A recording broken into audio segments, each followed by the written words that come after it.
श्री गुरुन् वैष्णवांश्च श्रीरूपं साग्रजातं सहगणा रघुनाथावितं तं सजीवं साद्वैतं सावधूतं परिजनसहित कृष्ण चैतन्य देवं श्री राधा कृष्णा पदान् सहगणा ललिता श्री विशाखावितं च अज्ञानतिमिरन्धस्य ज्ञानञ्जनशलाकया चक्षुरुन्मिलितं येन तस्मै श्री गुरुवे नमः। नमो विष्णुपदाय राधिकाय प्रियात्मने श्री श्रीमद्भक्ति वेदांत नारायण गोस्वामी इति नामिने। नमो विष्णुपदाय कृष्णपृष्ठाय भूतले श्री श्रीमद्भक्ति वेदांत स्वामिनिति नामिने। वाञ्छकल्पतरुभ्यश्च कृपा सिन्धुभ्यः च पतितनाथ पावनेभ्यो वैष्णवेभ्यो नमो नमः। नमो महावदन्याय कृष्ण प्रेम प्रदायते कृष्णाय कृष्ण चैतन्य नामने गौरात्विषे नमः। हे कृष्ण करुणा सिंधु दीनबंधु जगतपते गोपिशा गोपिका कांत राधा कांत नमस्तुते। ताप्त कंचन गौरंगी राधे वृंदावनेश्वरी वृषभानुसुते देवी प्रणमामि हरिप्रिये। जय श्री कृष्ण चैतन्य प्रभु नित्यानंदा श्री अद्वैत गदाधर शिवासादि श्री गौर भक्त वृंदा।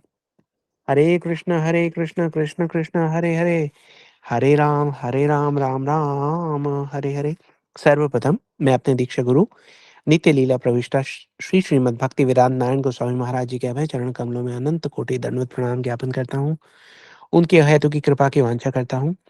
तत्पश्चात मैं अपने शिक्षा गुरु नित्य लीला प्रविष्टा श्री श्रीमद् भक्ति वेदांत स्वामी महाराज श्रीला प्रभुपाद उनके अभय चरण कमलों में अनंत कोटि दंडवत प्रणाम ज्ञापन करके उनके हेतु की कृपा की वांछा करता हूँ। तत्पश्चात हमारे साथ जुड़े हुए सब वैष्णवियों के चरणों में यथा योग्य प्रणाम स्वीकार हो। आप सब लोगों का बहुत बहुत स्वागत है राम कथा के इस सत्र में। राम कथा हमारी चलती चलती जनकपुरी में प्रवेश कर चुकी है। जनकपुरी में जब प्रवेश किया है इस कथा ने, तो वहां पे मिथिला वासियों से, जनकपुरी के वासियों से हमारा परिचय हो रहा है। देखिए, जनकपुरी के जो राजा हैं महाराज जनक, उनके बारे में हमने बड़े डिटेल में डिस्कशन की थी पिछले कुछ क्लासेस में। उनको विदेह राज कहते हैं। विदेह का मतलब ये है कि वो स्वयं को देही नहीं समझते। वो जानते हैं, बहुत ज्ञानी है, ब्रह्म ज्ञानी है जनक जी। उनसे ज्ञान लेने के लिए अनेक अनेक ब्रह्मांडों से जो है ज्ञानी लोग आते हैं और उनके चरणों में बैठकर ज्ञान की प्राप्ति करते हैं। ये हैं महाराज जनक। अब उनकी प्रजा के बारे में कुछ बात कहें। क्योंकि जनक जी जो हैं वो विदेह राज हैं, तो उनकी जो जनता है, जो प्रजा है, उनको विदेह नगरी समझा जाना चाहिए। विदेह नगरी मतलब उनमें भी वही भाव है जो राजा में है। बड़े ज्ञानी हैं, है ना, बहुत धर्मशील हैं, बहुत सुखपूर्वक सुहृद तरीके से रहने वाले हैं, संत हैं, धर्मशील ज्ञानी सुखी संता। ये है वहाँ की प्रजा। और जैसा हमने कहा कि ज्ञानी तो हैं ही। अब लेकिन महाराज जनक और महाराज जनक की प्रजा, इनके साथ पिछले कुछ दिनों में कुछ हो रहा है। जैसे जैसे हमारी कथा आगे बढ़ी है, हमारी कथा इस बात की साक्षी बनी है कि वहां पे हो क्या रहा है। देखिए, ज्ञानी की हमने बात की। अब ज्ञानी अगर कोई व्यक्ति ये कहे आम, कि मैं जैसे ही ब्रह्म का ध्यान करता हूँ। देखिए, ब्रह्म का मतलब जब हम ये कहते हैं, इस बात को भी चलिए थोड़ा सा समझ के आगे बढ़ते हैं हम। जैसे ही हम ये कहते हैं, और बचपन से तो हम सुनते ही आए हैं कि ये कहा जाता है कि कण कण में भगवान का वास है। तो वो जो कण कण में वास है वो भगवान अपने प्रकाश रूप में है ना, ब्रह्म रूप में है। भगवान का जो प्रकाश है उसको ब्रह्म कहते हैं। तो कण कण में जो है भगवान, वो ब्रह्म रूप में है। ठीक है, अपने प्रकाश स्वरूप में है। उसके बाद हर जीव के अंदर जो है वो परमात्मा स्वरूप में है। और जो गुरु वैष्णव साधु संत के हृदय में रहते हैं वो भगवान है ना। वैष्णवों का जो हृदय है वो भगवान की विहार भूमि है। तो आप ये चीजें तीनों आपने तो पहले भी सुना होगा, एक बार रिवाइज हो गया आपके लिए। भगवान, परमात्मा और ब्रह्म। तो अब ये जो ज्ञानी लोग हैं, ये जब भी ब्रह्म का ध्यान करते हैं, क्योंकि इनको भगवान तक कभी नहीं पहुंचे, तो जब ये मान लीजिए कोई ज्ञानी है, वो बैठा है और वो कहता है अरे मैं ध्यान में चला गया, ओम करता करता मैं ब्रह्म के ज्ञान में ध्यान में गया। तो नॉर्मली तो क्या होता है कि वो प्रकाश के दर्शन करते हैं, उनको बड़ा सुख का अनुभव होता है ना, शांति लगती है, उससे आकर्षण आता है। लेकिन अगर कोई ज्ञानी ये कहने लगे कि मैं तो ब्रह्म का ध्यान कर रहा था और अचानक मेरे हृदय में किसी के प्रेम की बरसात होने लगी, प्रेम की जो है बारिश गिरने लग गई, मेरा जो हृदय था वो गदगद हो गया, मेरे नेत्रों से आंसू बहने लग गए। तो अगर वो इस प्रकार की बातें करेगा, तो सुनने वाले जो दूसरे ज्ञानी होंगे, जो उनके आसपास बैठे होंगे, वो कहेंगे भाई क्या गड़बड़ बातें कर रहे हो, हैं, इस सब का हमारे ज्ञान से क्या लेना देना। ऐसा लगता है कि तुम्हारे हृदय में भी, तुम्हारे ध्यान में भी, तुम्हारे नेत्रों में भी समय विकार आ गया है ना? तुम तो केवल बस ब्रह्म का ध्यान करो। तुम ये जो प्रेम के आँसू बरसाने वाला काम है, ये रहने दो। जो हृदय को गदगद करने वाली बात है, इसको तुम जाने दो। तो अब जो विदेह नगरी है, उसके साथ यही हो रहा है। उनका जो हृदय है, वो गदगद हो रहा है। उनके नेत्रों में अश्रु जो हैं, वो प्रवेश कर रहे हैं। उनके ऊपर भगवत प्रेम की बारिश हो रही है, बरसात हो रही है। कैसे, कहाँ से शुरू हुई, हम थोड़ा-सा पीछे चलते हैं। कल हमने देखा कि महाराज जनक ने जिस प्रकार से विश्वामित्र जी को, राम जी को, लक्ष्मण जी को और साथ में आए हुए सब साधुओं को एक विशेष महल में, एक विशेष भवन में उनको रुकाया था। लक्ष्मण जी ने कहा, ये प्रार्थना की भगवान राम से कि मेरा नगरी देखने का बड़ा मन कर रहा है। चलिए मुझे नगर घुमा के लेके आइए। राम जी ने विश्वामित्र जी से कहा कि देखिए मेरा जो छोटा भाई है वो नगर घूम के आना चाह रहा है, लेकिन डरता है, संकोच होता है आपसे ये बात कहने में। अगर आपकी आज्ञा हो तो मैं इसको नगर घुमा लाऊँ। और विश्वामित्र जी ने कहा कि जाइए नगर घूम भी आइए और नगर वासियों को अपने शरीर में नेत्र रखने का फल भी प्रदान करके आइए। अब इस बात को कह दिया विश्वामित्र जी ने, हमने सुन भी लिया। थोड़ा सा समझने के लिए आज हमारा परिचय होने जा रहा है जनकपुर की प्रजा से। आज हमारा परिचय होने जा रहा है मिथिला वासियों से। आज हमारा परिचय होने जा रहा है विदेह नगरी के वासियों से। तो देखिए, अब जब से महाराज जनक ने, और आप सब जानते हैं, हमने पूरी बड़ी कथा की थी इस बात पे कि महाराज जनक ने कहा कि धनुष यज्ञ का आयोजन किया जाएगा। धनुष यज्ञ के आयोजन का मतलब ये था कि महाराज जनक के वंश में पीढ़ी दर पीढ़ी एक धनुष की पूजा होती है। वो धनुष है शिव जी का पिनाक धनुष। शिव जी का पिनाक धनुष वही धनुष है जो कोई नहीं उठा पाता था, और उसको 6 साल की सीता जी ने बड़े आराम से उल्टे हाथ से उठा लिया, उससे फूल तोड़े, सब सारा काम किया और उसको वापस ले जाके रख दिया। अब जब से जनक जी ने ये देखा, उनको ये पता लगा, तो उनके मन में एक सहज स्वाभाविक जो है चिंतन आने लगा। उन्होंने कहा कि सीता जी के योग्य मैं वर कहाँ से लाऊंगा? इतनी बलशाली है वो। सिया जी बलशाली नहीं होंगी तो कौन होगी? वो तो स्वयं भगवान की शक्ति है। तो इसलिए उन्होंने ये कहा कि मैं धनुष यज्ञ का आयोजन करूंगा, एक स्वयंवर का आयोजन करूंगा। जो भी इस धनुष को उठाएगा, वो ऐसा समझा जाएगा कि वो योग्य वर है सीता जी के लिए, विवाह में देने के लिए। अब उस समय के जो क्षत्रिय समाज है, उसका ये चलन था कि जब भी किसी स्वयंवर का आयोजन किया जाता था, तो जो भी राजा हैं, जैसे यहाँ पे जनक जी हैं, वो जिन-जिन देशों को इस योग्य समझते थे कि हाँ, वो इस स्वयंवर में भाग लेने के योग्य हैं, उनको वो निमंत्रण भेजते थे। उसके बाद आस-पास रहने वाले सब साधु समाज, संतों को, उनको भी निमंत्रण भेजते थे कि आप आइए, आपके आगमन से, आपके आशीर्वाद से ये सब सारे जो हम कार्य कर रहे हैं वो फलित होगा। आप आशीर्वाद देने के लिए आइए ताकि हमारा कल्याण हो। और राजा राजकुमारों को भेजते थे कि भई आप आके देखिए, अगर आप योग्य निकले, तो आपका चयन किया जाएगा स्वयंवर में। तो अब इतने दिनों से, जब से ये बात फैली है, तब से ही सारे मिथिलावासी जो हैं, मिल-जुल कर पूरे नगर को दुल्हन की तरह सजाने में लगे हुए हैं। उनको बड़ा चाव आ रहा है।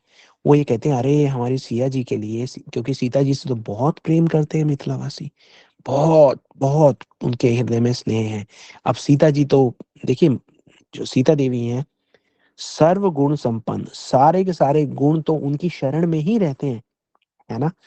तो जहाँ से वो निकलती हैं, पूरी प्रजा का ऐसा दिल करता है कि अरे हमारी छोटी-सी सीता जी के लिए हम क्या कर दें, है ना? इतना प्रेम और स्नेह उनके हृदय में सीता जी के लिए है, अगाध। तो अब जब से जनक जी ने कहा कि भई इनका स्वयंवर होगा, तो जितनी चिंता जनक जी को है, सीता जी के लिए योग्य वर ढूँढने की, उतनी ही चिंता पूरे के पूरे मिथिला को है, पूरे मिथिला वासियों को है। सब जनकपुरी का एक-एक नागरिक जो है उतनी चिंता लिए घूम रहा है जितनी जनक जी सोच रहे हैं। अब सबने मिलके मिथिला नगरी को जो है वो सजा दिया है कि भई ओ कोई ना कोई आएगा, ऐसा राजा आएगा, ऐसा राजकुमार आएगा जो हमारी सीता जी के योग्य होगा। और वो आके स्वयंवर में सीता जी को जीत कर ले जाएगा, तो हम उनके स्वागत के लिए लगे हुए हैं। पूरे नगर के फाटक पर एक बहुत बड़ी फ़हरिस्त लगा दी गई है, जिसपे हज़ारों-हज़ारों राजाओं के नाम लिखे गए हैं कि भई ये इस राज्य से ये वाले राजा आएँगे, इस राज्य से ये वाले राजकुमार आएँगे। तो जो भी आता है उसका नगर के द्वार पर स्वागत होता है, उसको पुष्प थोड़ी सी वर्षा होती है। जो द्वारपाल है वो वहां पे वर्षा की फूलों की एक टोकरी लिए बैठे हुए हैं, उनको तिलक लगाया जाता है, उनको कहते हैं आइए आप नगर में प्रवेश कीजिए। उनको बताया जाता है कि भाई आपके निवास स्थान यहाँ पे हैं, तो उनके रहने की व्यवस्था कर दी जाती है। तो जैसे ही वो राजा, वो राजकुमार जिसका सूची में नाम होता है, वो नगर में प्रवेश करता है, उस सूची से उनका नाम हटा देते हैं कि भाई इनका प्रवेश हो चुका है ना। जैसे हम देखते हैं कि अगर आप कहीं दूसरे देश में जाते हैं तो वहां पे आपका जो कस्टम क्लियरेंस होता है, वहां पे आप एक बार स्कैन हो गए, then you are allowed to go. तो ऐसा ही वहां पे हो रहा है। अब रोज के रोज जो मिथिलावासी हैं वो आते हैं नगर के द्वार पर। जो भी राजा, जो भी राजकुमार नगर में प्रवेश किया है उसको तो सब लोग देख ही लेते हैं, क्योंकि वो देखिए बाहर से आए हैं तो नगरी घूमते हैं। घूमते हैं तो देखते हैं मिथिला नगरी कैसी है। मिथिला नगरी जो बहुत फेमस है, हमने पिछली बार भी थोड़ा सा वर्णन किया था कि वहां पे जो फुटपाथ पे व्यापारी बैठे हुए हैं अपना सामान लेकर बेचने के लिए, वो देख के ऐसा लगता है कि जो कुबेर हैं, कुबेर मतलब देवताओं के ट्रेजरर, देवताओं के खजांची, देवताओं में सबसे अमीर व्यक्ति, वो जो है वो यहाँ पे जो फुटपाथ पे व्यापारी बैठे हुए हैं, वो कुबेर से भी अधिक धनी प्रतीत होते हैं। तो इस वैभव को देखने के लिए बहुत सारे राजा राजकुमार आते ही क्या करते हैं, वो कहते हैं हम तो मिथिला घूम के आएंगे। वो मिथिला घूमते हैं तो मिथिलावासी उनको देख भी लेते हैं और वो मिथिलावासियों को भी देख लेते हैं। मिथिलावासी उनको देखते हैं और कहते हैं अच्छा ये राजा है, ये राजकुमार है, बहुत अच्छी बात है जी, आपका स्वागत है। लेकिन उनको वो जचते नहीं, क्योंकि अभी हमने कहा ना, वो तो जैसे जनक जी को चिंता है वैसे प्रत्येक व्यक्ति को वहां पे चिंता है। तो जिस प्रकार से कन्या का पिता जो है योग्य वर के लिए ढूंढता है कि भाई कौन योग्य वर होगा, वो सब गुणों की तलाश करता है, इसी प्रकार से हर आने वाले राजा राजकुमार को आप यूं समझिए कि मिथिलावासी जो स्कैन कर रहे हैं, कह रहे हैं कि जचा, नहीं जचा, रिजेक्ट हो गया। अभी सीता जी ने तो देखा भी नहीं है, इन लोगों ने पहले रिजेक्ट कर दिया। ये है मिथिला का दस्तूर। अब क्या है कि एक एक करके पूरे नगर में रोज कितने राजा आते हैं, कितने राजकुमार आते हैं, कितने क्षत्रिय आते हैं, इनकी भीड़ जुटने लगी है पूरे नगर में राजाओं की। देश विदेश से आ रहे हैं सब। लंबी लंबी जो सूची लगी हुई थी द्वार पे, एक एक करके वो सूची जो है वो छोटी होती जा रही है। सब लोगों का प्रवेश होता जा रहा है। एक दिन आता है धनुष यज्ञ से एक दिन पहले का जब दिन आता है, तो सूची पूरी हो जाती है, वहां से उसको हटा दिया जाता है। अब जब सारे नगरवासी घूमते घूमते आते हैं देखने के लिए कि भाई आज किसका प्रवेश हुआ और कौन रह गया, तो उनको पता लगता है कि भाई जिनको आना था वो आ चुके हैं। अब बड़े हैरानी की बात तो मिथिला वासियों के लिए है, लेकिन देखिए अगर एक आम दृष्टि से देखा जाए तो एक से बढ़कर एक शूरवीर, एक से बढ़कर एक ज्ञानवान, एक से एक बढ़कर विश्वविख्यात, एक से एक बढ़कर रूपवान जो राजा राजकुमार हैं वो सारे यहाँ पर प्रवेश कर चुके हैं। इस वक्त तो मेला लगा हुआ है। पूरी पृथ्वी के जितने भी महान क्षत्रिय हैं सारे के सारे एकत्र हो चुके हैं जनकपुरी में सीता जी के स्वयंवर के लिए। अब मिथिला वासियों ने सबको देखा है, लेकिन किस कोई जचा नहीं उनको। वो ये मान नहीं पा रहे कि इनमें से कोई भी हमारी सिया जी के योग्य है ना। अब उसका कारण ये है क्योंकि जब वो सिया जी के दर्शन करते हैं तो उनके नेत्रों को जो सुख मिलता है, जैसे ही वो सीता जी को देखते हैं ऐसा लगता है उनको कि मतलब चंद्रमा की शीतलता जो है उनके हृदय में प्रवेश कर चुकी है। तो उनको जो आनंद आता है उसका तो कोई सानी है ही नहीं।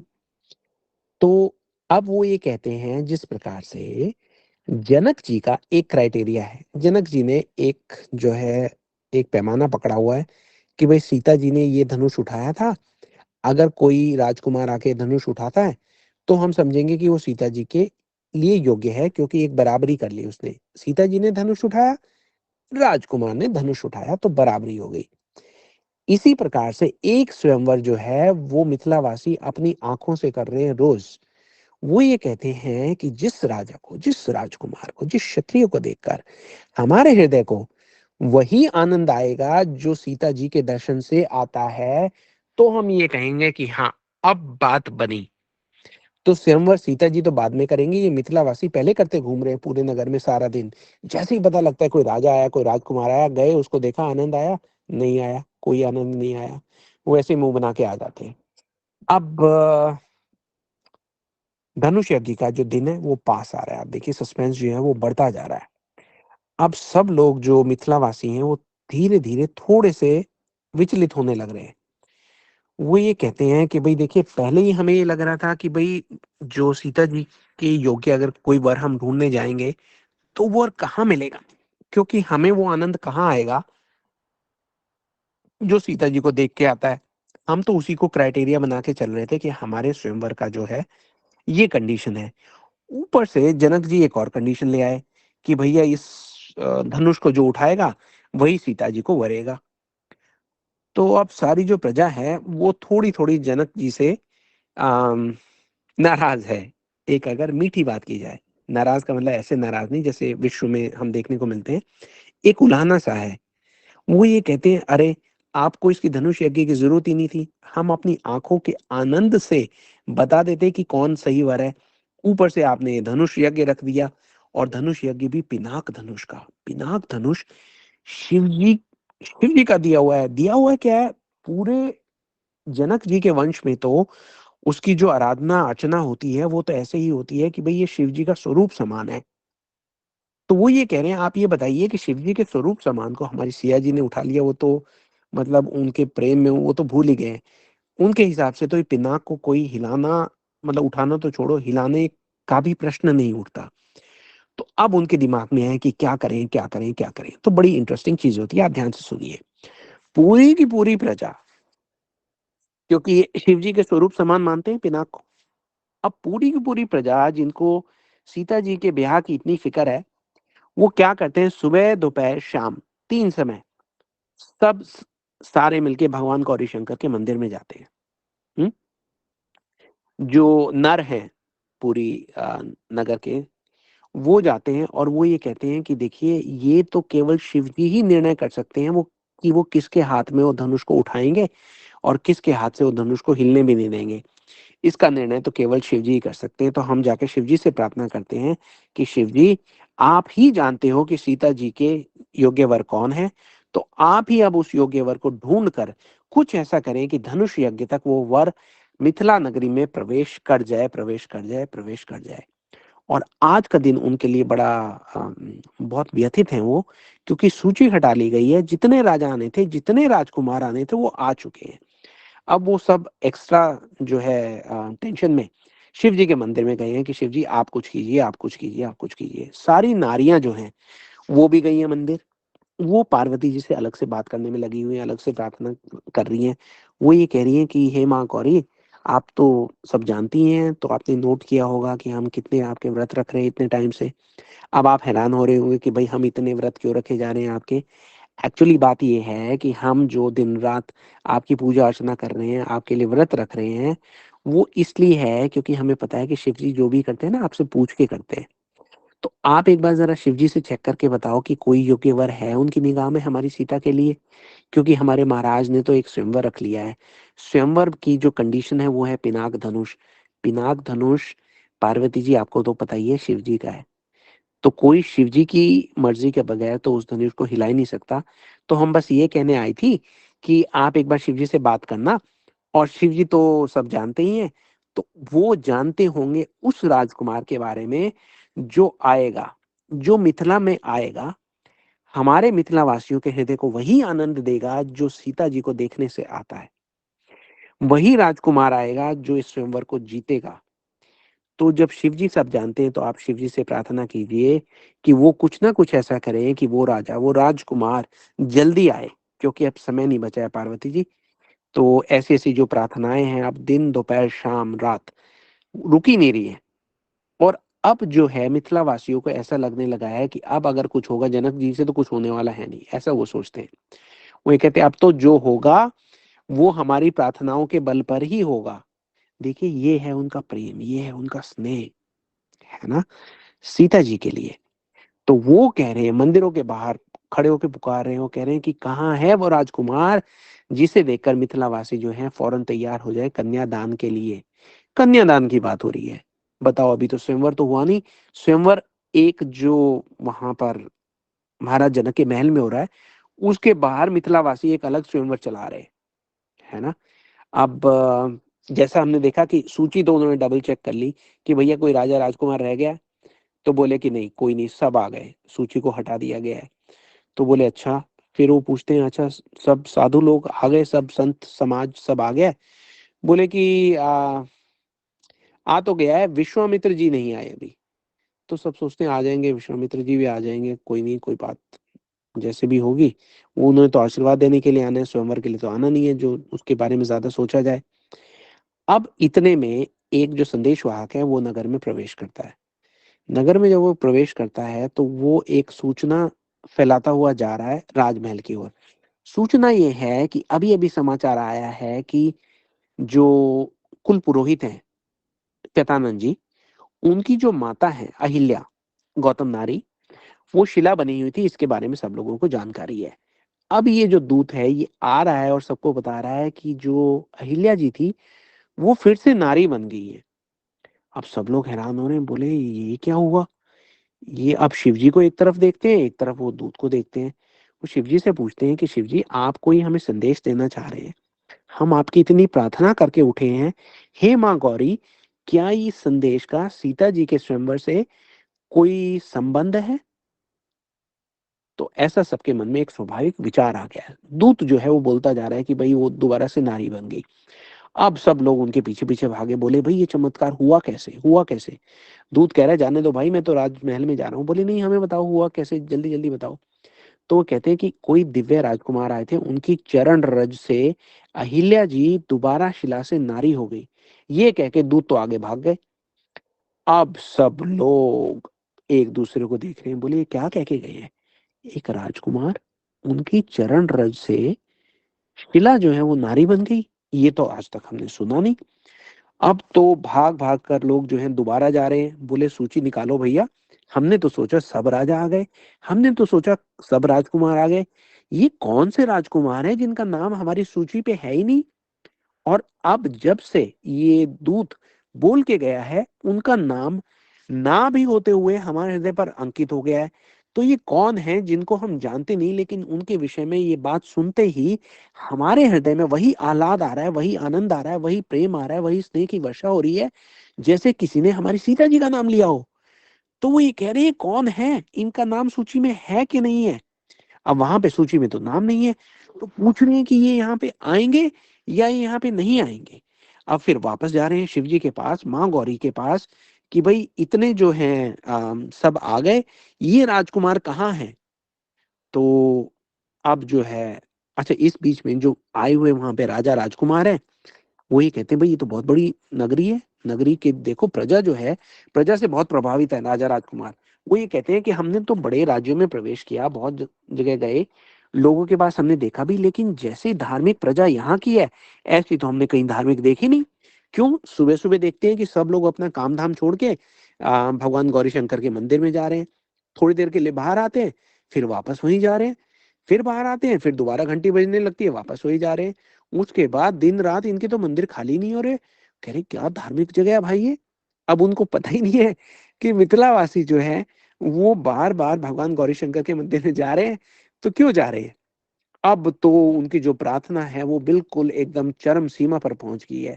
अब वो कह रहे हैं शंकर जी, हम जो आपसे पूछ रहे थे आपने उसका उत्तर तो हमें दे दिया, लेकिन अब तक आपने हमें नाम नहीं बताया, कौन है वो राजकुमार? हम समझ गए कि आपने हमारी प्रार्थना जो है वो सुन ली है। अब इतने में क्या होता है, एक और समाचार फैलने लगता है। समाचार ये फैलने लगता है कि विश्वामित्र जी नगर में प्रवेश कर चुके हैं। अब सब लोग सोचते हैं कि ये हो क्या रहा है? विश्वामित्र जी आए हैं। उसके बाद दूसरा समाचार आता है कि विश्वामित्र जी जिस रास्ते से आए हैं वो वही रास्ता है जिसमें अहिल्या जी बैठी हुई थी। तो कहते क्या इनका कोई संबंध है? फिर समाचार आता है कि विश्वामित्र जी के साथ दो राजकुमार आए हैं। हम्म। दो राजकुमार आए हैं जिन्होंने ताड़का का वध किया है, विश्वामित्र जी के जो यज्ञ है उसकी रक्षा की है, मारीच और सुबाहु से उनको बचाया है। अब ये दो राजकुमार हैं, सबको पता है कि ये दो राजकुमार जो भी हैं, लेकिन ये सूची में इनका नाम नहीं है, लेकिन ये हैं, और वो इस नगर में विश्वामित्र जी के साथ प्रवेश कर चुके हैं। अब सबके हृदय का मान लीजिए मंथन शुरू हो रहा है। सब के सब राजभवन की ओर देख रहे हैं। राजभवन में तो भीड़ है, अब प्रत्येक व्यक्ति राजभवन के अंदर जा भी नहीं सकता। अब जो राजभवन में काम करने वाले कर्मचारी हैं, उनके परिवार वालों के पास लोग जो है भीड़ लगा के जाना शुरू कर रहे हैं, उनके घर पे, उनके पड़ोसियों के यहाँ, कि भैया आपका व्यक्ति तो राजभवन में काम करता है, उसने कुछ बताया है वहां पे कोई नए राजकुमार आए हैं क्या? अब समाचार जो है चारों तरफ आग की तरह फैल रहा है। अब अंदर से कोई व्यक्ति जो है वो भगवान श्री राम और लक्ष्मण जी के दर्शन करके महल से बाहर निकला और उसने बोला कि आज तक ऐसे सुंदर सुकुमार राजकुमार मैंने कहीं देखे नहीं है। क्या दिव्य रूप है उनका जो महल में प्रवेश कर चुके हैं। तो अब ये समाचार सुनते मिथिला वासियों के तो हृदय में यूं समझिए कि समुद्र की लहरें उठ रही हैं, बैठ रही हैं, उठ रही हैं, बैठ रही हैं, है ना। ज्वार भाटा आ रहा है। कह रहे हैं कि ये क्या हो रहा है। हम्म। उसके बाद दूसरा समाचार बाहर आया एक एक करके कि भाई ये वो राजकुमार हैं जो वो जैसे ही गए तो सब लोग, जनक जी बैठे हुए थे, याज्ञवल्क जी उनके साथ थे, शतानंद जी उनके साथ थे। तो वहां पे बाहर ये समाचार आता है कि जैसे ये लोग गए, उठे सकल जब रघुपति आए, कि वो राजकुमार जो कि 14-15 वर्ष के हैं दोनों, सुकोमल राजकुमार जैसे ही सभा में गए, सब लोग बिना सोचे समझे एकदम से, there is a royal protocol कि आप किसको देखे, कौन पहले मिलेगा, कौन रिसीव करेगा, कहाँ जाएगा, कहाँ सीट पे बैठाएगा, कौन पहले खड़ा होगा, राजा खड़े होंगे कि नहीं होंगे, ये सब सारा बकायदा एक प्रोटोकॉल होता था। तो बाहर ये न्यूज आई कि सारे प्रोटोकॉल्स तोड़ दिए गए हैं, सब नियम कानून जो है उसको साइड में रखकर महाराज जनक जी स्वयं खड़े हो गए स्वाभाविक रूप से। याज्ञवल्क जी खड़े हो गए। याज्ञवल्क जी, आप लोग जानते हैं कि याज्ञवल्क तो वो मुनि है जो भरद्वाज जी को राम की कथा सुना रहे हैं प्रयागराज पे बैठ के, इतने बड़े, जो भगवान की सब कथाओं के ज्ञाता हैं। तो उनकी आप सोचिए कि क्या पोजीशन रही होगी। लोग तो उनके नाम को इतना बड़ा भारी मानते थे। वो समझ में उनको नहीं आ रहा कि याज्ञवल्क जी किसी राजकुमार को, छोटे से बालक को देख के खड़े हो गए। फिर वो कहते हैं शतानंद जी खड़े। शतानंद जी को तो आप ये समझिए कि जनकपुरी वाले मानते हैं कि एक विधाता है और विधाता के बाद शतानंद जी है। हमारे पुरोहित हैं, यजमान का पूर्व में ही हित कर सकते हैं, मतलब ऐसा कुछ है नहीं जो ये करना पाए। तो बोले ये क्या हो गया, ऐसा कौन आया कि सहज सत्कार में ये सब लोग खड़े हो गए। कहाँ तो जो सारे राजा राजकुमार है वो जैसे ही मिथिला में प्रवेश करते थे, वो वहां पे जाके एक प्रार्थना पत्र डालते थे, एक एप्लीकेशन फॉर्म, एक प्रेयर डालते थे, रिक्वेस्ट रिक्वेस्ट फॉर्म भर के देते थे। रिक्वेस्ट फॉर्म पे क्या लिखा होता था कि भाई आप हमें ये बताइए कि कब हम याज्ञवल्क जी के जाकर चरण स्पर्श कर सकते हैं, कब हम, क्या इस दौरान अगले 1 महीने में, 2 महीने में, जब भी आपके पास 2 मिनट का टाइम हो तो हम जाएं और याज्ञवल्क जी के चरणों को स्पर्श कराएं। क्या ऐसा पॉसिबल है कि हम शतानंद जी की जो चरण पादुका है उसका स्पर्श ग्रहण कर सके। ये सारी तो वो एप्लीकेशन डालते थे। और यहाँ पे सुनने में ये आ रहा है कि जनक जी जो है वो स्वयं को भूल गए। विश्वामित्र जी से प्रश्न कर रहे हैं कि जिनको आप लेके आए हैं ये वही तो नहीं है जिनके बारे में वेद हाथ खड़ा कर देते हैं, कहते ना एति ना एति ना एति, हमारे पास वर्णन ही नहीं है ये बताने का कि ये कौन है कौन नहीं है। उनको देख के जनक जी का हृदय ये कह रहा है कि एति एति एति, यही है यही है यही है। जनक जी कहते हैं कि मैं विदेह नहीं रहा, मैं तो विदेहता का भी त्याग कर दिया है। मेरे हृदय में ऐसा आनंद, परमानंद जो है वो घर कर गया है, और मेरे हृदय के अंदर जो पहले बैठा हुआ ज्ञान का आनंद था, जो ब्रह्मानंद था, वो तो कहीं भाग गया, वो अब वापस लौट के आने वाला ही नहीं है। जैसे ही ये बात सुनते हैं मिथिला वाले, तो सारे मिथिला वासियों के हृदय में परमानंद का सागर जो है वो हिलोरे मारने लगता है। अब एक ही प्रश्न है कि भाई ये जो अंदर राजकुमार आए हैं कौन है, इनका क्या परिचय है। और उनके अंदर जो प्रार्थना है, शिव जी से प्रार्थना की गई है कि भाई जो भी है वो हमें दर्शन देंगे या दर्शन नहीं देंगे, हमें कैसे पता लगेगा कि कल क्या होने वाला है। आज तक हम सब लोग जो निराशा के सागर में डूब गए थे, हमको उबार के लाने वाला ये समाचार शिव जी ने किसके हाथ भेजा, कैसे भेजा, अब आगे क्या होगा। क्या वो राजकुमार, सब लोग टक टक टकी लगाकर देख रहे हैं महल की ओर कि क्या यहाँ से वो राजकुमार बाहर आएंगे या नहीं आएंगे। सबकी प्रार्थनाएं जो है वो लक्ष्मण जी तक पहुंच रही हैं। लक्ष्मण जी राम जी को इशारा करते हैं कि आप गुरु जी से पूछिए कि हम नगर घूम के आए। विश्वामित्र जी उनको आने की आज्ञा देते हैं। अब पहला कदम उठाते हैं लक्ष्मण जी नगर वासियों की ओर, और नगर वासियों को ऐसे लगता है जैसे उनके जलते हुए हृदय पर किसी ने लेप रख दिया हो, चंद्रमा की शीतलता से भरा हुआ। अब वो कदमों की थाप सुन पा रहे हैं जो उनकी तरफ बढ़ रही है। अब वो समझ पा रहे हैं, हालांकि उन्होंने अभी भगवान राम लक्ष्मण के दर्शन तक नहीं किए हैं, लेकिन अब उनके हृदय में एक सहज विश्वास है कि सीता जी के योग्य जो भी वर है, सीता जी के योग्य जो राजकुमार है, वो इस वक्त मिथिला में प्रवेश कर चुके हैं। हमारी प्रार्थना जो है भगवान गौरी शंकर ने स्वीकार कर ली है।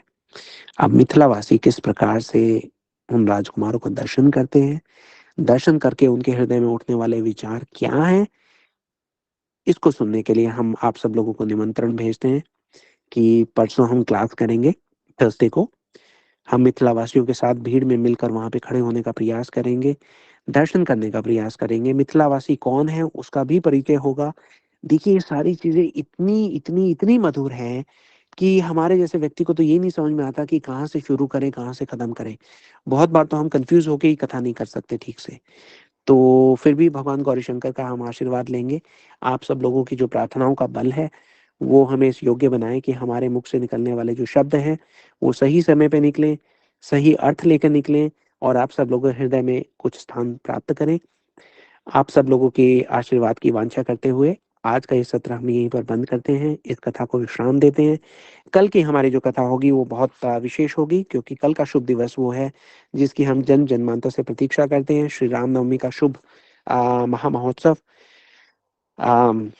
कल मनाया जाएगा। जी हृदय तो ऐसा कर रहा है कि आज की कथा इतना सुंदर एक फ्लो बन गया है, ऐसा लग रहा है कि आज पूरी रात कथा करते रहे, हम रुके ही नहीं। लेकिन इस कथा को आज हम यहीं पे रोक देते हैं, समय की सीमा का हम सम्मान करते हुए, और भगवान से प्रार्थना करते हैं, गुरु जी से आशीर्वाद मांगते हैं कि ऐसी कथा करने की हमें प्रेरणा देते रहें, क्योंकि ये कथा हम अपनी योग्यता के बल पर कभी नहीं कर सकते, केवल गुरु जी के आशीर्वाद से ही कर सकते हैं। आज हमने जो स्फूर्ति का अनुभव किया है मिथिला वासियों के हृदय का, कैसे कितने महान भक्त रहे होंगे कि उनका नाम लेते ही, उनके बारे में चर्चा करते ही हमें इतने सुख का अनुभव हो रहा है। सोचिए, ये सीता जी का चमत्कार है। मिथिला में रहती है ना वो, ये मिथिला वासियों की महिमा है जिसके बारे में और सुनेंगे। आम, आज यहाँ आने के लिए आप सब लोगों का बहुत बहुत धन्यवाद। मेरे पास तो शब्द नहीं है कि क्या कहूँ क्या नहीं कहूँ। अगर आपके पास कोई प्रश्न वगैरह हो तो आप पूछ सकते हैं। जो लोग मैं मैसेज पढ़ रहा हूँ चैट बॉक्स में, आप सब लोगों ने जो भी मैसेज भेजे हैं, जी मैं आपसे क्षमा मांगता हूँ कि मैं उन मैसेजेस का जवाब नहीं दे पाता, लेकिन हम प्रयास करते हैं उन सब मैसेजेस को पढ़ने का। आप सब लोगों के चरणों में दंडवत प्रणाम। आप इतने दयालु हैं कि हमें एनकरेज करने के लिए, हमारा उत्साह बढ़ाने के लिए हमें आशीर्वाद देते हैं।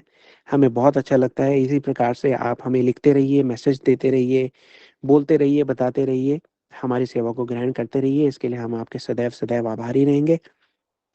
जी आज की कथा में कुछ खास तो हम नहीं बता पाए, मुझे ये भी नहीं पता कि हम क्या बोल पाए क्या नहीं बोल पाए, लेकिन फिर भी अगर किसी का कोई प्रश्न हो तो हम उसका उत्तर देने का प्रयास कर सकते हैं। निशा दीदी is the coordinator, she is the incharge. अगर किसी का हाथ उठाए तो वो बुलाएंगी। जिसका नाम लिया जाए वो कृपा करके अनम्यूट करें और हमसे संवाद करें। धन्यवाद। हरे कृष्ण। हरे कृष्ण। आप सभी को प्रणाम। धन्यवाद प्रणाम जी। हरे कृष्णा। दंडवत प्रणाम विष्णु दीदी। दीदी, विष्णु दीदी, दंडवत आपको कोई प्रश्न हो? हरे कृष्णा प्रभु जी, हरे कृष्णा दीदी, दंडवत प्रणाम सभी को। प्रणाम दीदी। प्रभु जी, मेरे को किसी ने ये पूछा है कि हम जैसे कल का फास्ट रखे हैं, आपने बताया कि 12 बजे तक पानी नहीं पीना, तो रात को कब तक पी सकते हैं प्रभु जी? मुझे तो नहीं पता। जी देखिए, तो आप एक थोड़ा काम बताओ। कीजिए। हाँ मैं आपको सिंपल बताता हूँ। जैसे व्रत हाँ रखना कोई आसान कार्य नहीं है ना, काफी लोगों के लिए, विशेषकर अगर आपको अभ्यास ना हो तो आप ऐसा कीजिए कि 12 बजे तक आप पानी वगैरह ना पीजिए। अभी आप पानी, कुछ लोग ऐसा भी करते हैं कि एक दिन पहले जो नारियल पानी है वो ज्यादा पी लेते हैं। नारियल पानी पीने से आपकी बॉडी को कभी भी ज्यादा प्यास का या भूख का अनुभव नहीं होता। नारियल एक ऐसा फल है ना, उसको खा सकते हैं, उसको पी सकते हैं, बहुत काम आता है। और वो बहुत पौष्टिक भी है। इस संसार में जब इतनी सारी नकली चीजें चल रही हैं तो नारियल का पेड़ इतना ऊंचा होता है कि ऊपर चढ़ के उसमें नकली कुछ काम अब तक मनुष्य जो है ज्यादा कर नहीं पाया है। इसलिए आप नारियल पानी पीजिए, उससे आपको कल के लिए भी सुविधा रहेगी। फास्ट रखने में 12 बजे तक, जब तक भगवान का जन्म नहीं हो जाता, हम ये कहते हैं हम कुछ खाएंगे पिएंगे तो भगवान के जन्म लेने के बाद, भगवान के दर्शन करने के बाद। तो 12 बजे के बाद अगर आपको कुछ पाना हो तो आप एकादशी प्रसाद ले सकते हैं, आप जल भी ले सकते हैं। 12 बजे के बाद ठाकुर जी को भोग लगाया हुआ कुछ भी जल ले लीजिए। जो महाप्रसाद होगा ठाकुर जी को, जो एकादशी के लिए लगाया होगा, वो आप एकादशी वाला प्रसाद ले सकते हैं कल। उसके बाद ये जो फास्ट है ये हम एकादशी की। प्रभु जी प्लीज क्षमा चाहती हूँ, मैं बीच में रोक रही हूँ। नहीं प्रभु जी, वो तो आपने कल बता दिया था, लेकिन जैसे आज की रात है तो कोई जैसे पानी की वजह से ज्यादा ना रुक पाए, जैसे एजिड है, तो वो जैसे सूर्य उदय से पहले पी सकता है पानी? जी जी। अच्छा अच्छा, ये पूछे थे प्रभु जी। वो आपने कल बताया था कि अच्छा 12 बजे के बाद एकादशी का व्रत का प्रसाद ठीक है। ले सकते हैं। जी हाँ, तो पी सकते हैं। एजेड पी सकता है मतलब सूर्य उदय से पहले, यानी 6 बजे हाँ से पहले? जी हाँ, जब भी सूर्योदय होता है उसके पहले पी सकते हैं। अगर कोई एजिड है जिनको शरीर की कोई ऐसी परिस्थिति है, उसमें ऐसा नहीं है कि पानी मतलब बिल्कुल ही नहीं पीना। मेन आपको बात यह है कि ठाकुर जी के लिए ना कुछ आप करें। तो व्रत रखना हमारे लिए बहुत अच्छा साधन है ठाकुर जी के प्रति। इससे क्या होता है, इंद्रियन जो हम सोचते हैं ना धीरे धीरे इंद्रियों को भी नियंत्रित करेंगे, उसका भी थोड़ा सा अभ्यास है। लेकिन अगर किसी की उम्र के कारण, स्वास्थ्य के कारण बहुत मुश्किल आ रही है, तो पानी ले लें, कोई बात नहीं, और क्या करें, है ना। तो वैसे तो मैं प्रभु जी 12 बजे के बाद ही छोड़ देते हैं ना, जैसे आज के 12 बजे के बाद? जी, कुछ लोग ऐसा भी करते हैं, लेकिन जो तिथि है वो हमारी सूर्योदय से शुरू होती है, ठीक है। अच्छा अच्छा। तो जी हम सुबह हमारा से ही पालन करेंगे इस चीजों को? जी सुबह सूर्योदय के बाद से पालन कीजिए आप। और दूसरा ये है कि आप सब लोग जो व्रत है उसका जो तत्व है वो समझिए। व्रत का मतलब है, उपवास का मतलब है भगवान के पास रहना, ठीक है जी। तो उपवास का नियमों के साथ पालन तो करना ही करना है, लेकिन इन नियमों के पालन में हम ये ना भूल जाएं कि हमने उपवास किया क्यों था। हमें वास करना है भगवान के पास, भगवान के नाम के पास, भगवान की कथा के पास, भगवान के भक्तों के पास। तो उसका विशेष ध्यान रख के हमें आगे चलना है। कई बार क्या होता है कि हम व्रत के बारे में इतने चिंतित होते हैं कि हम व्रत का जो एसेंस है, जो सार है, उसको कई बार भूल जाते हैं। खैर आप लोग तो नहीं भूलते, मैं तो स्वयं को बता रहा हूँ। तो उनका भी हमें एक दूसरे को याद दिलाते रहना चाहिए। जी थैंक यू दीदी, धन्यवाद। प्रभु जी एक और क्वेश्चन, बच्चों की क्लास स्टार्ट हो गई है प्रभु जी? जी देखिए हम उसको स्टार्ट कर सकते हैं, नेक्स्ट संडे से भी स्टार्ट कर सकते हैं। आप निशा दीदी से संपर्क कर लीजिए। मुझे लगता है मोर और लेस सब जो टॉपिक्स हैं हमने बच्चों को बांट दिए हैं। जो जो बच्चे उस टॉपिक पे तैयार हो गए हैं हमें बताते जाएं, ताकि हम फिर उसको डिक्लेयर कर देंगे। एक बार बच्चे तैयार हैं, उनकी तैयारी पूरी हो गई है बोलने के लिए, तो फिर हम उसको फटाफट शेड्यूल कर सकते हैं।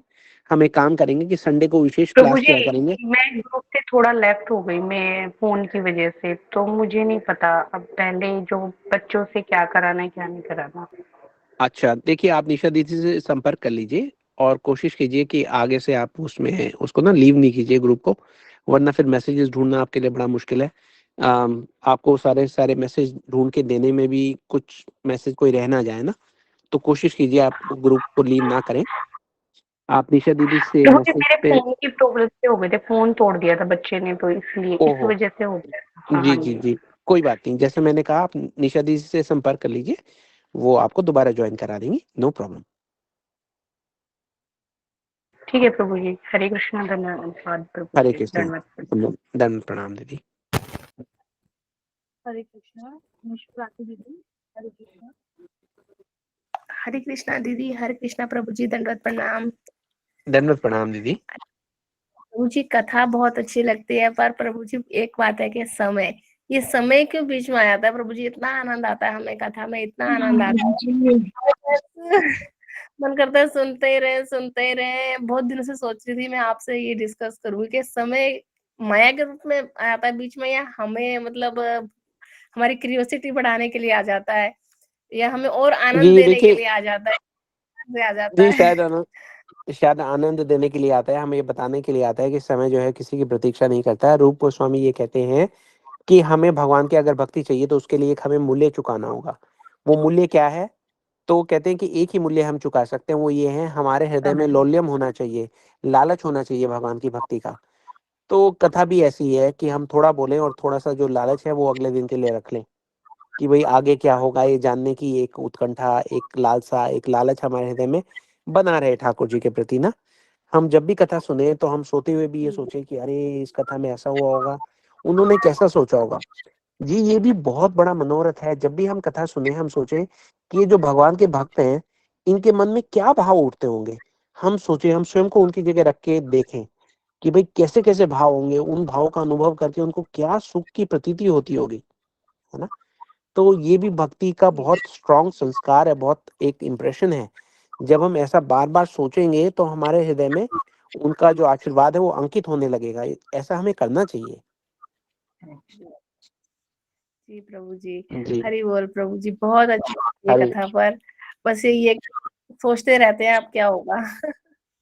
जी जी जी जी, हरे मैं भी कृष्णा ऐसे ही जी, सोचता हूँ। दंडवत प्रणाम दीदी, हरे जी कृष्ण। हरे हरे कृष्णा।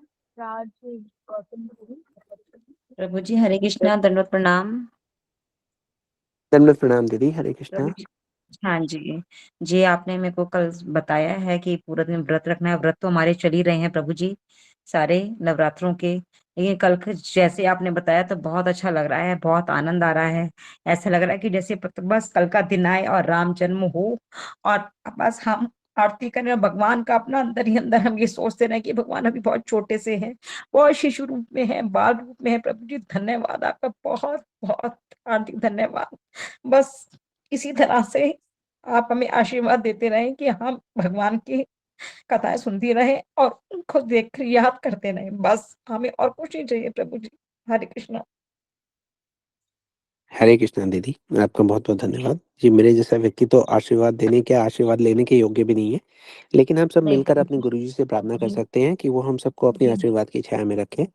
जी, हमारी जो भक्ति की छोटी सी लता है, अभी बीज से अंकुरित हुई है, उसकी किसी प्रकार से रक्षा करें। मान सम्मान प्रतिष्ठा की इच्छा हमारे मन में ना आए।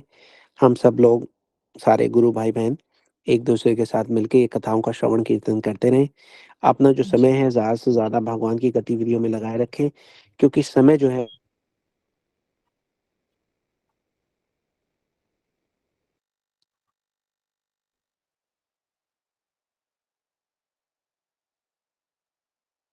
हरे कृष्ण प्रभु जी, आपकी आवाज नहीं आ रही। आवाज नहीं आ रही प्रभु जी। हरे कृष्णा प्रभु जी, दोनों प्रणाम। हरे कृष्णा। दीदी एक मिनट, शेयर प्रभु जी के नेटवर्क करिए, नेटवर्क इशू है।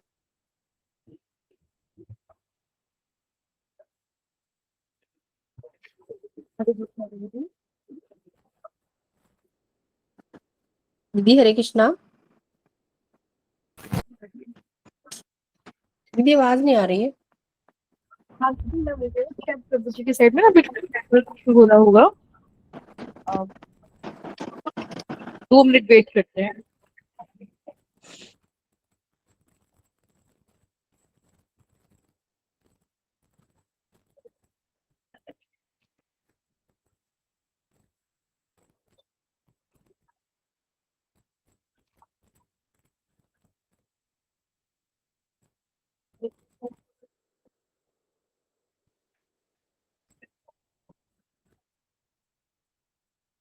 नहीं वो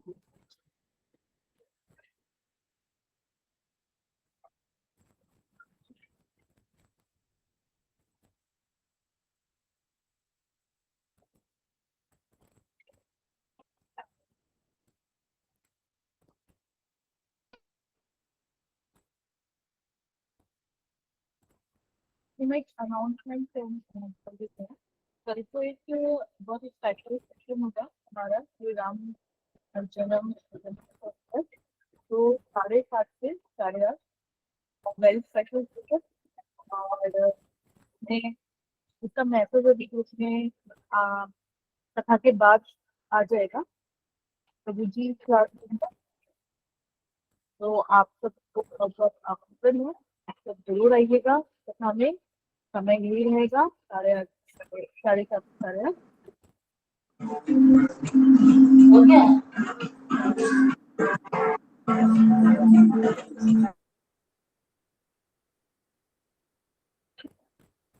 कॉल कर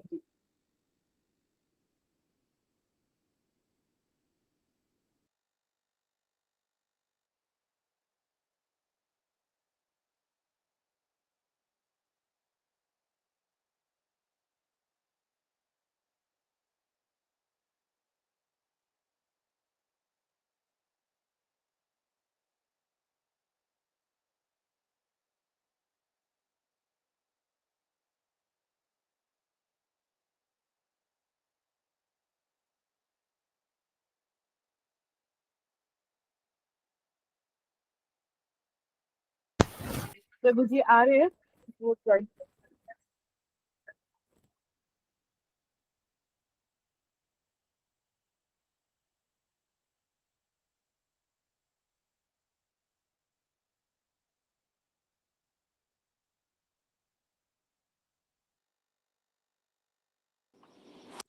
जी, हरे कृष्ण।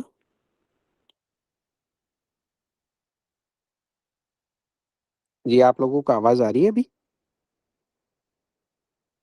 हरे कृष्णा जी, प्रभु जी आ रही है। हाँ प्रभु जी आ रही है। सॉरी, मुझे पता नहीं लगा, मैं सेशन लीव कर गया, लेकिन मैं जो दीदी ने कुछ पूछा था शायद उसको उत्तर देने का प्रयास कर रहा था।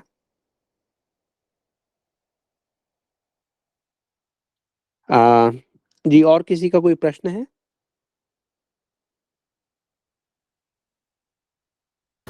प्रभु जी आप कुछ बोल रही थी।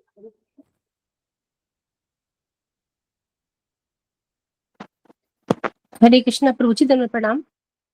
दंडवत प्रणाम दीदी। प्रभु जी आवाज आ रही है?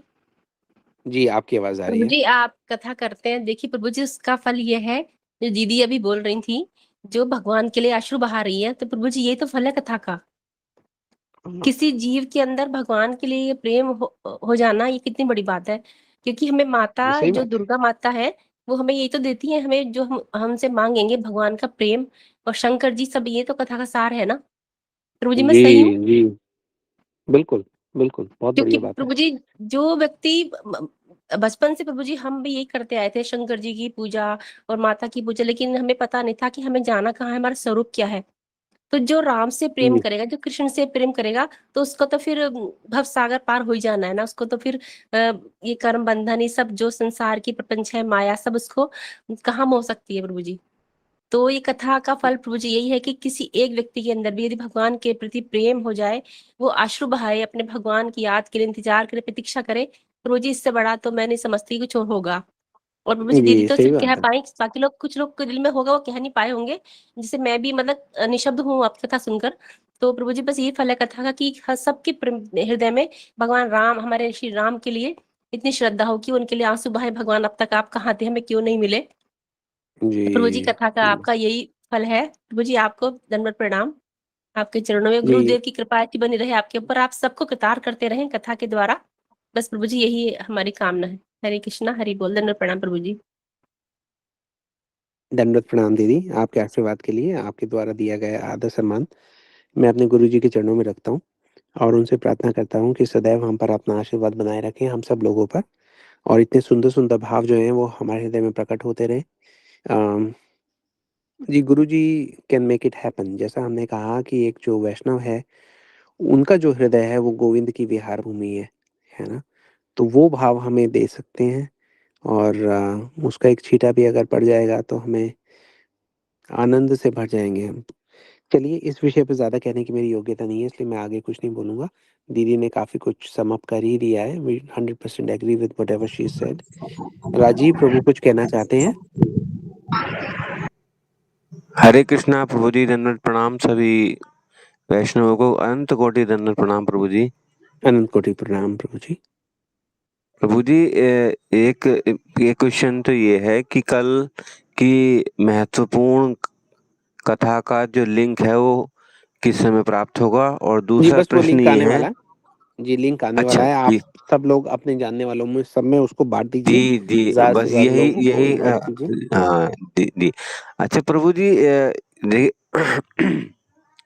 क्षमा करें, प्रभु की लीला है, प्रभु की लीला तो प्रभु ही जाने, मगर दिमाग में क्वेश्चन आता है कि श्री राम जी का जन्मोत्सव दिन में 12 बजे हुआ या होगा, मतलब, और कृष्ण जी का रात के 12 बजे, तो क्या इस लीला का भी कोई महत्व होगा प्रभु जी? जी हाँ, देखिए दोनों पे बहुत सुंदर-सुंदर टीके हुए हैं कि दोपहर को 12 बजे जिनका जन्म हुआ और रात के 12 बजे जिनका हुआ। तो देखिए दोपहर 12 बजे वाला जो कथा है वो हम कल कर देंगे, और रात के जी 12 बजे वाली कथा जो है वो हम कृष्ण जन्माष्टमी के दिवस पर करेंगे। बहुत विस्तृत जी विषय प्रभु है जी, प्रभु जी, बहुत सुंदर विषय है, बहुत। मतलब इसका भी कुछ ना कुछ कारण या महत्व, प्रभु जी, या कारण पता है क्या है? मतलब। जी कारण, प्रभु जी। सबसे बड़ा कारण जो है वो भगवान की इच्छा है, और भगवान की हर इच्छा के कारण जो है वो निकल आते हैं। भगवान जो करते हैं वो किसी कारण से नहीं करते, लेकिन जी भगवान प्रभु जो जी, उनकी करते लीला हैं है। हाँ, उसके साथ कारण निकल आते हैं। जी, जी प्रभु जी। जी, तो उनके बारे में कल कुछ ना कुछ चर्चा तो करेंगे हम। रहस्य प्रभु, कुछ ना कुछ रहस्य तो इसमें समाहित होंगे ही जो प्रभु की लीला के अंतर्गत होंगे। तो बस जी, इसी को जानने की हाँ, इच्छा जिज्ञासा बहुत थी इसके लिए। जी, जी, जी, श्योर प्रभु जी। जी, कल हम इसके बारे में प्रयास करेंगे जी, सबको जी बताने प्रभु का। जी, बहुत अनंत कोटि दंडवत प्रणाम प्रभु जी। जी, प्रभु जी आपके सारे प्रणाम हमारे गुरु जी के चरणों में, और उनसे हमारी प्रार्थना है कि अपना आशीर्वाद सब पे बनाए रखें। हरि बोल प्रभु जी, दंडवत प्रणाम।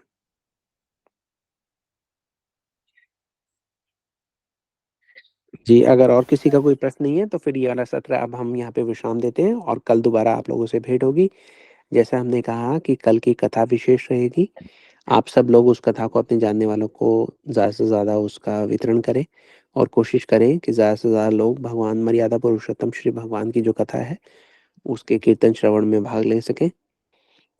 जी, आज यहाँ पे आने के लिए, हमारे साथ जुड़ने के लिए आप सब लोगों का बहुत बहुत धन्यवाद, साधुवाद। हरे कृष्णा, जय श्री राम, जय श्री राधे। अनंत कोटि दंडवत प्रणाम प्रभु जी, हरे कृष्ण। जी, आप सब लोगों को प्रणाम, हरे कृष्णा प्रभु जी, दंडवत प्रणाम, सभी को दंडवत प्रणाम। प्रणाम। जी, सब लोगों को प्रणाम।